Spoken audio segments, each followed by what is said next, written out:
Dennis, hello, and advisors, hello. Thanks for joining us here today. I'm joined by my friend and a familiar face to you all. Many of you will remember seeing Dennis in person back when we used to do stuff like that back in fall of 2019. And then virtually, Dennis joined us just last winter of 2020. And I've really been looking forward to just catching up with Dennis this morning. He's got some exciting things on the horizon that I think for, our advisor community, you'd get a lot out of it. And really this conversation that we're going to have today speaks to some of the things that Dennis has been, working with advisors on and talking about, and it's around resiliency. And I'm not going to steal his thunder. I'll let him talk through that. But, it's funny, Dennis, when we think about the last times that as a group we've been able to be around you, it's like, okay, fall of 19, we were in person, and fall of 2020, we were all in a lockdown again and doing it like this virtually. And boy, what a year we've all had. And I know you're talking with a lot of advisors about that. Yeah. It's not just everybody. First of all, thank you so much for having me on. Hello, everybody listening today. I hope you're doing really well. To your point, Matt, no kidding. I refer to it as civilization flipped its desk. Yeah. The last time I saw you, we did our experience economy mini workshop. We had a hell of a lot of fun. We were all in person. We were talking about experiences as economic value and all this wonderful thing. And it just goes to show you how quickly things can change and how quickly we can adapt. I mean, as you know, as many people know, I live up here in Canada. I got a phone call one evening saying, don't get on that plane and come to Florida tomorrow. The conference will be canceled. And within literally a handful of days, the government here in Ontario announced your kids aren't coming back to school. A handful of days after that, they said they're going online. My wife is a grade school teacher. They were told the same thing. Learn all of the usual obstacles. What is it? Necessity is the mother of innovation. Okay, so it's like, don't tell me why you can't do it. You got to get it done. Get those computers turned on, fired up, and figure out how to use your camera because class starts Monday morning at 9 a.m. Right. And here we are. And it's been a tough year, man. It's been a tough year for all of us. Yep. Yep, it sure has. So Dennis, you can see that word behind your shoulder there, resilience. Right. What does resiliency mean? I mean, with what advisors have been through, with what their businesses have been through, with what their clients have been through, what is this? What does this really mean? And how can advisors be more resilient? Okay, so I'm going to tell you that, and I'm going to confess something that perhaps I shouldn't. Somewhere there's somebody said, never repeat your bad press. But here it is. Something that I have believed for a very long time, and I share from stage, is all of this great stuff that you want to do with your business or for your clients, et cetera, it all starts with you on the inside. You have to become first the person who can do that. You have to grow, take on some challenges. In the financial service industry, we tend to talk about this stuff all the time. Be uncomfortable, be comfortable with being uncomfortable, push through, et cetera, et cetera. Then this year happened. So I'm going to confess this to you and everybody else because it's the truth, and I am comfortable letting you know this. I'm going to use some terms I don't usually use, but I just want to be crystal clear at this point. I have felt like a winner for over 20 years, like a winner. Generally speaking, the mood I'm in is positive. And if I choose to reflect on my life, my business, and how just things generally are for me, the sense I generally speaking have operated with is like, I can't believe I'm getting away with this. Okay, that's so I want to elaborate on that. I'm not taking advantage of anybody. I mean, nobody should enjoy their work as much as I do. I come into work in the morning, I open my inbox, and it's just full of opportunity. The last thing I did before the COVID event was to wrestle with how to, as politely as possible, tell this really good guy that I can't let him hire me for 2 days all the way out in Hawaii because I just got too much to do and I can't go to Hawaii. And I'm not trying to be a goof when I say this, like that's 2 days of fees. It's wonderful for me on so many ways, but no kidding. It can't be done. I have so much to do and so many places to go, et cetera. Mm-hmm. I'm always feeling like a winner. COVID blows in. My business implodes. I mean, not to get too dramatic, but it was like, as I said a few minutes ago, in a matter of 5 to 10 days, I didn't have a business. Yeah. And then there's something, I mean, I did, but it was all on pause, just like everybody listening, you know exactly what I'm talking about. Yeah. But then the next part was that I had to learn how to put the show online. Let's just leave it at that. Yeah. Right. As a person leading up to the COVID event, I don't do very much online. I write a blog and I post it. I didn't have a Facebook account. I still don't have a Facebook account, really. I have a corporate one. It was never my thing. All of a sudden, I'm forced to go online. I hate it. I don't like feeling like I don't know what I'm doing. You know, for anybody out there who says, oh, I know, Dennis, I love watching your videos. I'm going to let you know this. I hate those videos. I'm uncomfortable. It involved a lot of learning new technology. Like, I'm just going to say this straight. I was going to use the word loser. I felt like a loser, from a winner to a loser. Oh, it's not a nice word. It's a word I don't let my kids use. Mm-hmm. But I had not felt like I don't know what the hell I'm doing in ages. Yeah. I don't know what to do. I went from a place where I always know what to do to not only do I not know what to do, and I hope this makes everybody laugh out there, I can't even figure out how to turn this damn camera on. Like my early Zoom meetings, I would be awake at 5 o'clock in the morning fretting for a Zoom meeting that was going to start at 2 because I was still kind of vaguely unclear as to make sure I get the right camera, the right microphone. Like, it was just hell on earth, man. Mm-hmm. So my partner Tom and I, our friend Scott Webb, we decide, like, for these virtual summits we've been hosting, let's talk about resiliency. And here's your question. Here's my confession. We say, yes, resiliency. Because you know what? Experience economy is important. Staging experiences for clients, transforming them, committing to your client, committing to your business. That's all important. But again, it all starts with you and who you are. So here's my confession. You ready? Ready. Come up with this great idea. Hell, I might have came up with this great idea. I'm all thrilled and excited. Yeah. And I look it up and I realize this. Oh, I didn't even know what resiliency meant. And here's the answer to your question. Here's what it doesn't mean. It doesn't mean unwillingness to fail. It doesn't mean, integrity. It won't fail. Resiliency means you're going to fail. Resiliency specifically measures not quite elasticity, but your ability to, very specifically, recover quickly. A person who does manual labor all day long, and immediately I think of this lovely gentleman named Claudio, who's in his 70s, who just rebuilt my steps last weekend, I swear to God, 8 hours a day, 3 days in a row. He's resilient, which is, he goes home crushed, okay? He's exhausted. But at 7:30 in the morning, he's right back at work smiling. Resiliency refers to your ability to recover. And why it's so critically important is most of us don't plan to fail. We live with this crazy illusion that we won't. And I'll use a simple example. I'm going to get more fit.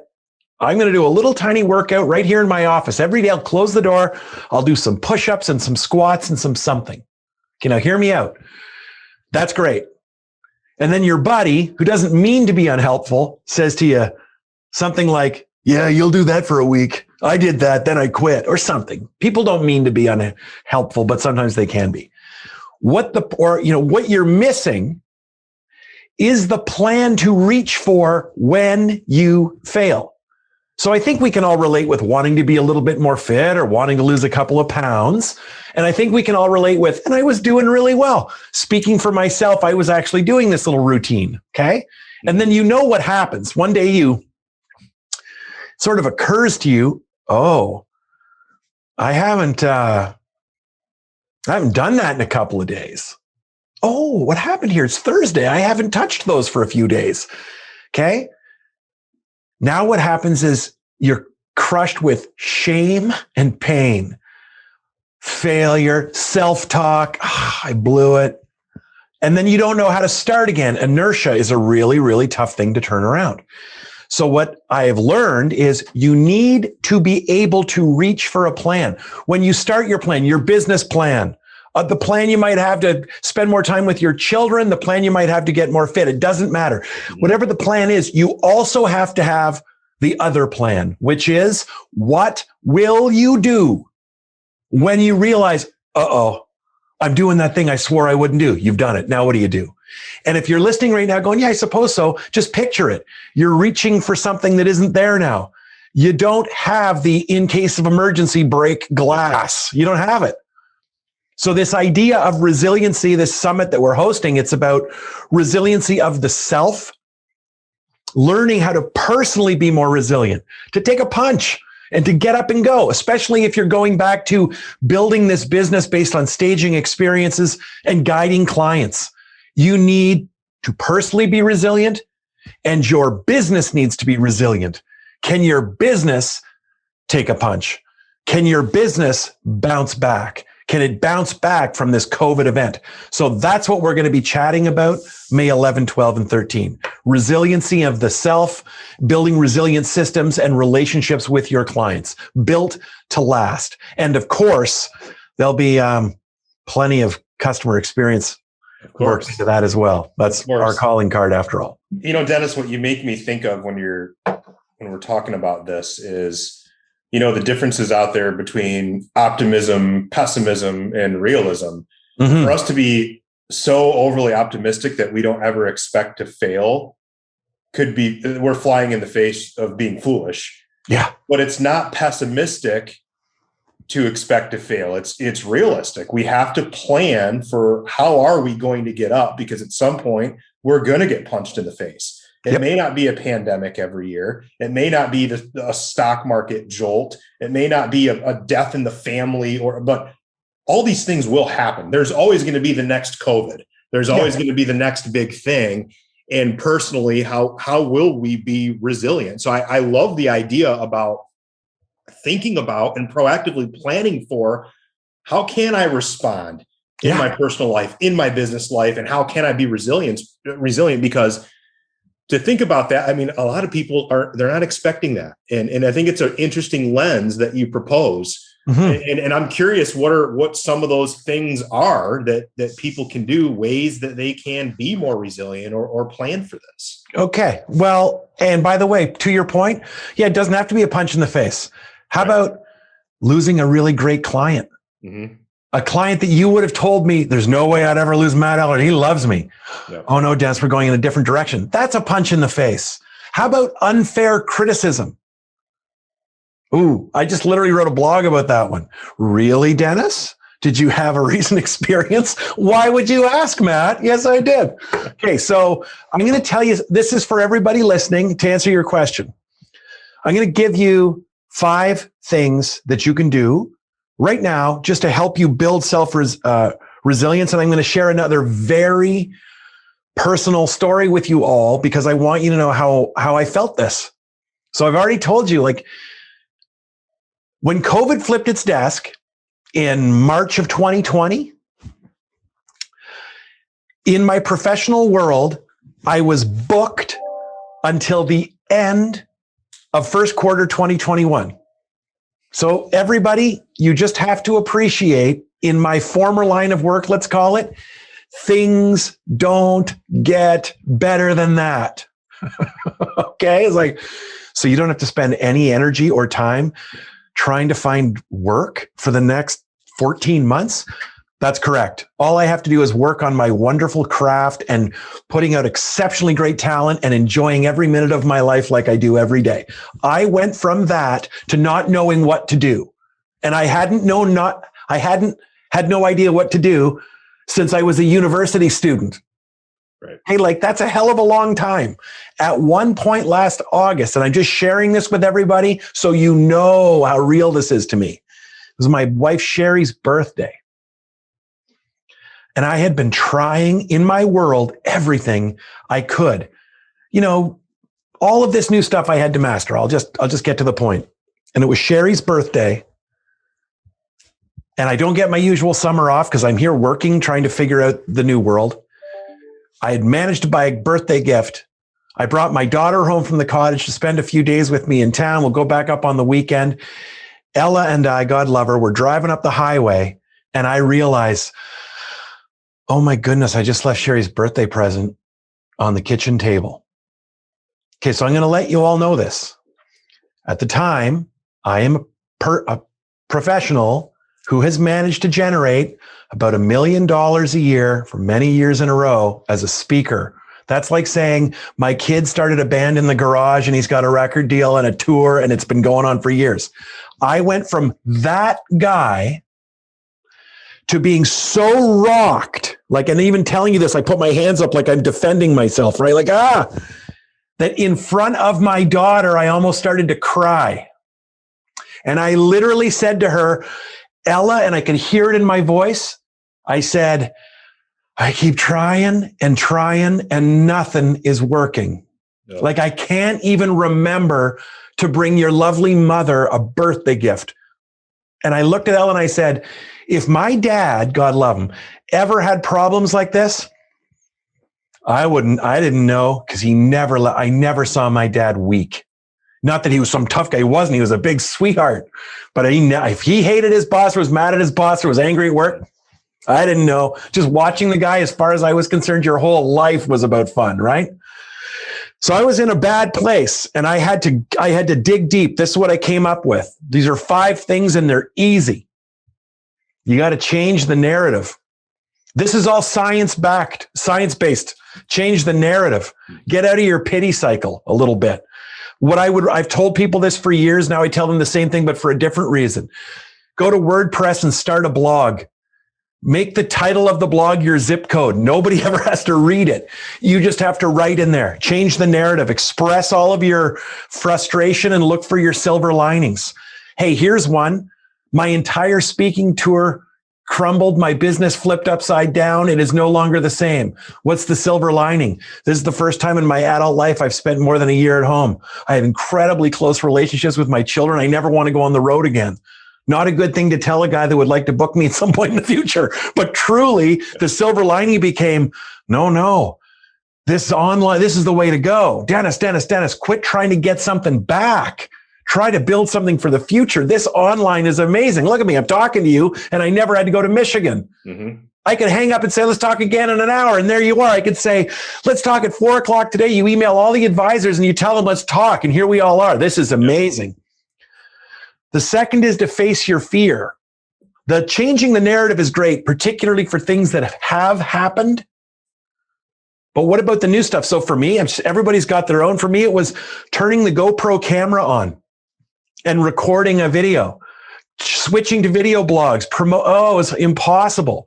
So my suggestion there is warm up to it shortly, in small doses. Okay, face your fears, these little things that are preventing you. I'd come into work in the morning, I'd say to Sherry, I got to shoot a video blog today. Yeah, I'm going to go in and shoot it first thing at 8:00 in the morning.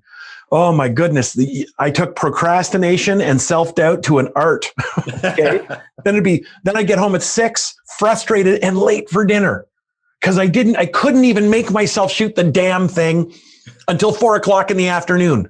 It's like, buddy, just do little things. Maybe it's reaching out to people. It's presenting, it's storytelling. Introduce yourself to it easily. Okay. Face your fears. Well, you don't have to go stand on stage and speak in front of 500 people, but you could say a few words, for instance. Face your fears at a dinner or on the phone with a client, etc. The third is self-compassion. Be kind to yourself. Be mindful and remember that you're not alone. Okay? How would you treat a friend? Like, this is really important stuff.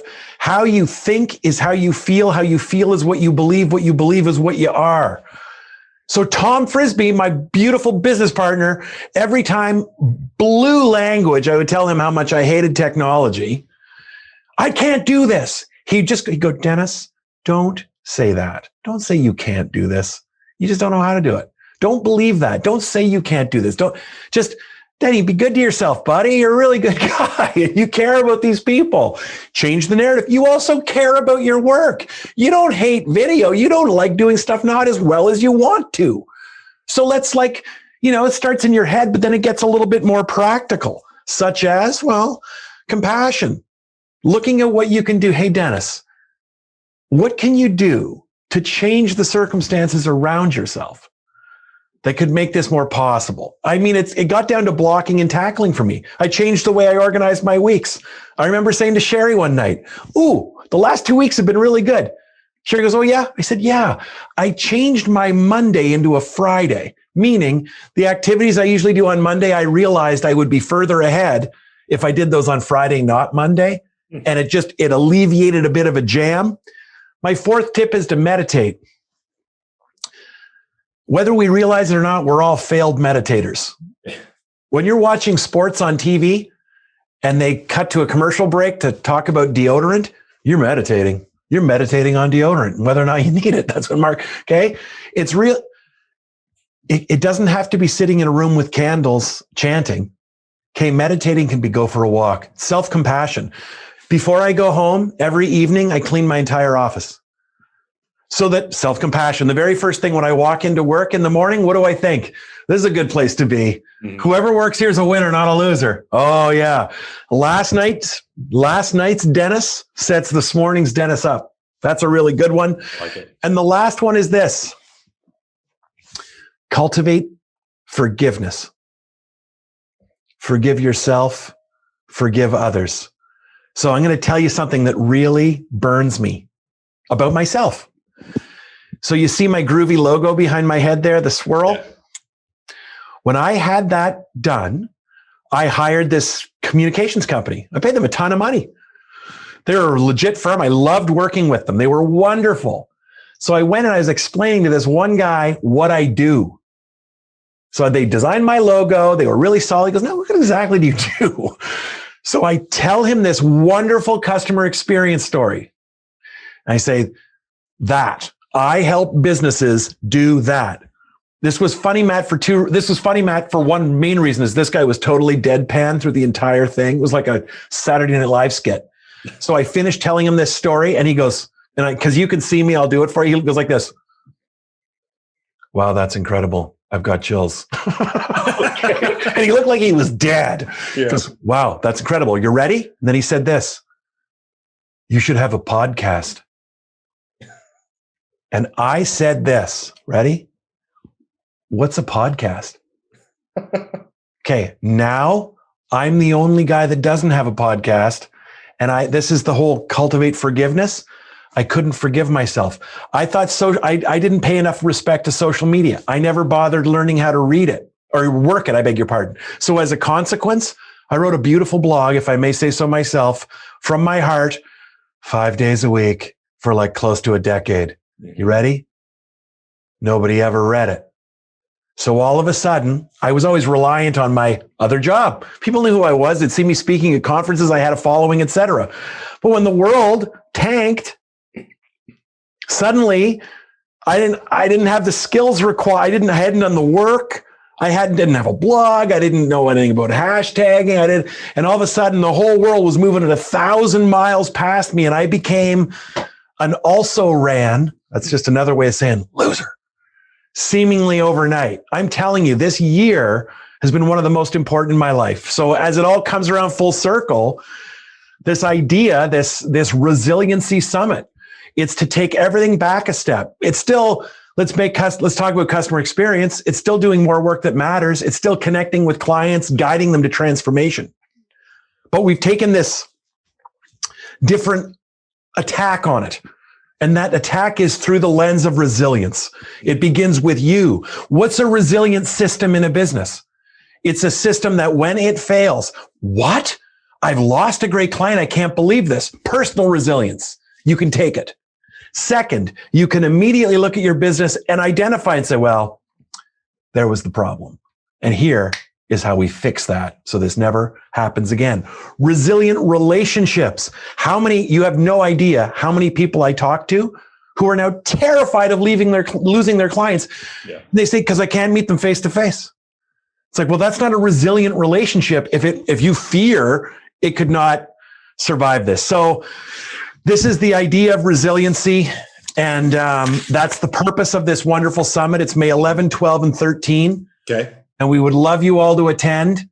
And we actually have a code. And the code is Matt Loves You. I love it. Yes, sir. It's So so anybody true. who signs up, it's SeriousShiftSummit.com. 150, just when you buy the premier ticket, which is access to, it's a 3-day conference, 2 hours a day, 6 months of playback. It's wonderful. I won't advertise to you, but please, everyone listening, go check it out if you're interested. So you all know you can attend my keynote on May 11th for free. But if you want to sign up and join us for the whole show, it'll ask you for a code, and we made it Matt Loves You. I love it. That better be true, Matt. It's super true. Thank you, Dennis. Right on, man. Fantastic. I'm really excited. I'm going to attend the summit myself and Wonderful. be a part of the workshop. And I think it's such an important topic right now, looking at where we are in 2021. It's hard to believe we're saying 2021 now. It still feels like 2020 in some ways. Oh, yeah. But to know and to be able to look at our lives, our businesses, through the lens of resiliency and this whole concept of planning to fail and planning to know how the heck are we going to get back up, because we will have to. So we will. I thank you for the time today, and I'm excited. I know advisors, we've had a lot of great time spent with Dennis, and I'm really looking forward to the group, us rounding up a nice group to come and be a part of this. So thank you so much for the thoughts today. And we're pumped. And just so you all know, I'll include the links to the SeriousShiftSummit.com. If you've seen this on LinkedIn in the post, or if you're getting this by way of email from me, I'll include it in the email as well as the coupon code. And yes, I do love you all. And Dennis, love you too, brother. Thank you so much for being here today. So we're excited for the summit. I'll see you again in person, and I can't wait. That's right. And everybody else out there, just be cool. Just be cool, everybody. The last 10 push-ups, you want to talk? The last 10 push-ups do all the good.